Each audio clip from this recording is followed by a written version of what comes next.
1918. Un homme est retrouvé errant près de Verdun.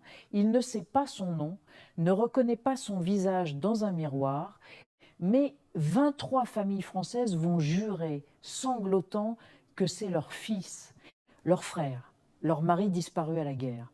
Une seule vérité, toutes ne peuvent pas avoir raison. Anthelme Mangin, c'est le nom provisoire que lui donne l'armée, devient une véritable obsession nationale. Chaque famille apporte des soi-disant preuves. Une cicatrice sur le genou, mais en réalité, il en a 3. Un air de ressemblance avec un frère mort, mais comment distinguer un visage après 4 ans de tranchées? Les psychologues de l'époque sont formels. Le deuil crée des mirages et l'espoir se transforme en une douce folie. Les journaux s'emparent de l'affaire, des experts s'affrontent sur les plateaux et la France entière se déchire pour savoir qui est cet homme.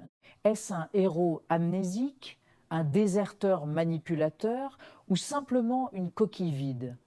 Le mystère fascine et dérange car il renvoie des milliers de familles à leurs propres attentes, à leurs propres douleurs. C'est le reflet d'un pays qui n'arrive pas à compter ses morts, ni à faire son deuil. Pendant 20 longues années, il est ballotté d'asile en asile, de famille en famille. Une mère lui offre des madeleines, espérant réveiller un souvenir d'enfance, mais il ne réagit pas. Un père lui montre une photo de classe, le suppliant de reconnaître un visage familier.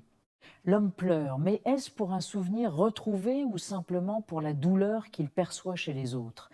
Les médecins finissent par percer son secret, il souffre d'amnésie dissociative. Le traumatisme de la guerre a été si violent que son esprit a littéralement effacé son identité pour survivre. Il n'est pas un imposteur, il est un miroir vide où chaque famille projette son propre fantôme, le visage de celui qui ne reviendra jamais. Il devient le soldat inconnu vivant, un symbole poignant et silencieux de tous les disparus. Et puis, en 1938, arrive le dénouement. Une expertise scientifique, presque une analyse ADN avant l'heure, est menée. On compare sa dentition avec les dossiers militaires de l'époque. Le résultat est sans appel, il s'agit d'Octave Monjoyne, un soldat porté disparu en 1915. Le mystère est enfin résolu. Mais la famille Monjoyne, après des années de doute et de souffrance, refuse de le récupérer. C'est trop tard. La douleur a tout emporté.